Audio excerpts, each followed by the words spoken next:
Hello, क्या कर रहे हैं सर? रोटी पक रहा है। रोटी? जी। और क्या बनाया है? और उधर देखिए उसमें क्या है। क्या है इसमें? आइए क्या है? इधर देखिए, सब्जी है।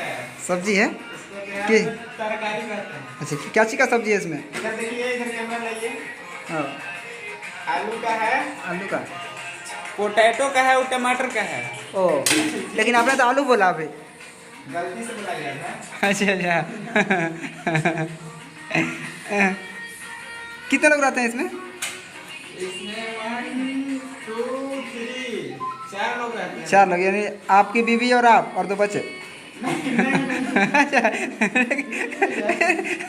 फिर बीवा है, बीवा बीवा। अच्छा, जी। आपका कैमरा कर रहे हैं मालूम है ना? कैमरा, हाँ मालूम है। छोड़ दीजिए, ओवर हो रहा है।